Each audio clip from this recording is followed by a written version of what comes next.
well-attended farmer. But back in 1944, when I was 4 years old, and I do remember when I was 4, my father had saved $300, and with the $300, he bought 110 acres of land. My family still on that land today. On this farm, we raise a lot of cotton and corn, peanuts, hogs, cows, and chickens.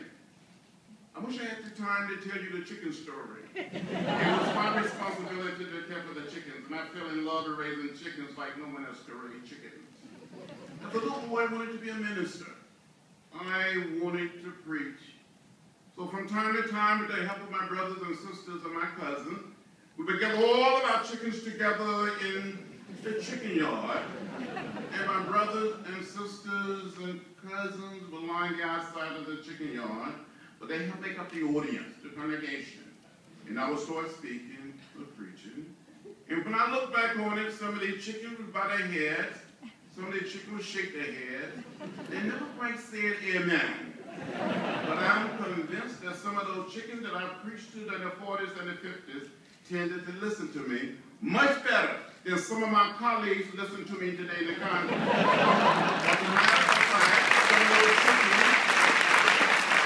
a matter of fact, some of those chickens were just a little more productive. At least up to this age. But I must tell you, I'm happy and pleased to be here at the Department of State. And to be here and know that you have a leader, like my former colleague, John Kerry, who is the best. Wonderful man. Unbelievable man.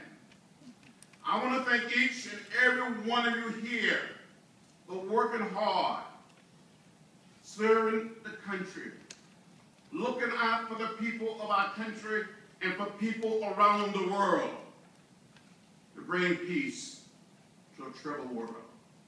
When I was growing up outside of Troy, Alabama, and would visit Montgomery, visit Tuskegee, visit Selma, I saw those signs that said white men, colored men, white women, colored women, white waiting, colored waiting. I would come home and ask my mother, my father, my grandparents, my great-grandparents, why?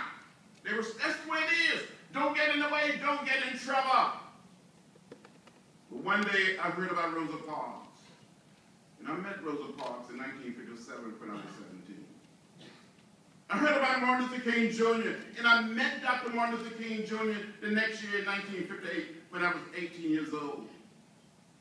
And as a student, I started studying the way of peace, the way of love, the way of nonviolence.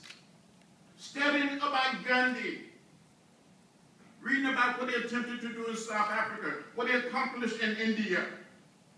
Studying Thoreau and civil disobedience, studying what Martin Luther King Jr. was all about in Montgomery. We started protesting against segregation and racial discrimination.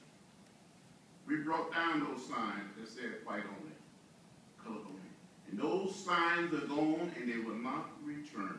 The only places our young people will see those signs today will be in a book, in a museum, or on a video.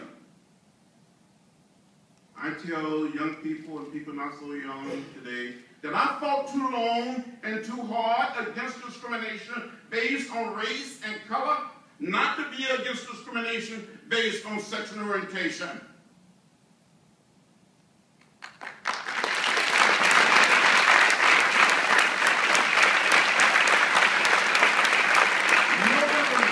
No government, be state or federal, should be able to tell a person who they can love and not love, who they can marry and not marry.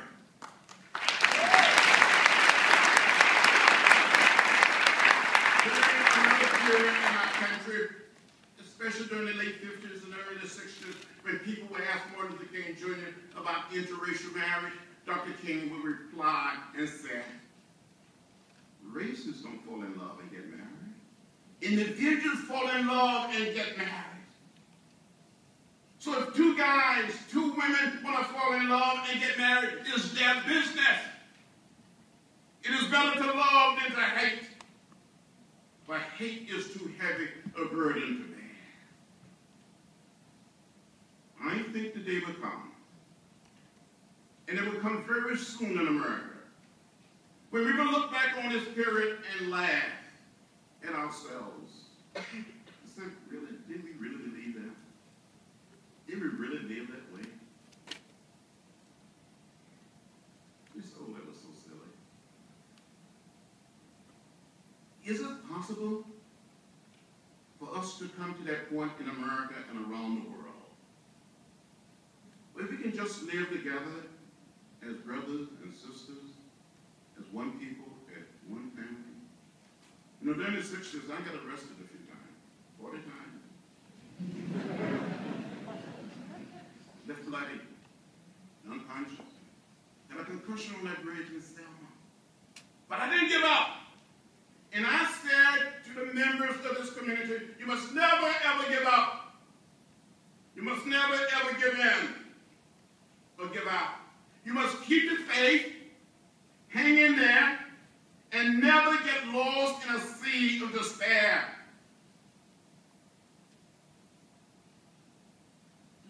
This best is yet to come. We must do what we can to redeem the soul of America and the soul of our world.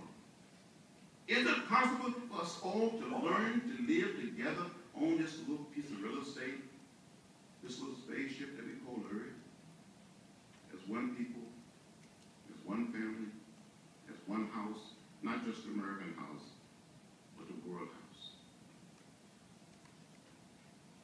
We got to bring down those evils of silence and let everybody live with dignity and with pride, and create what Dr. King called the beloved community.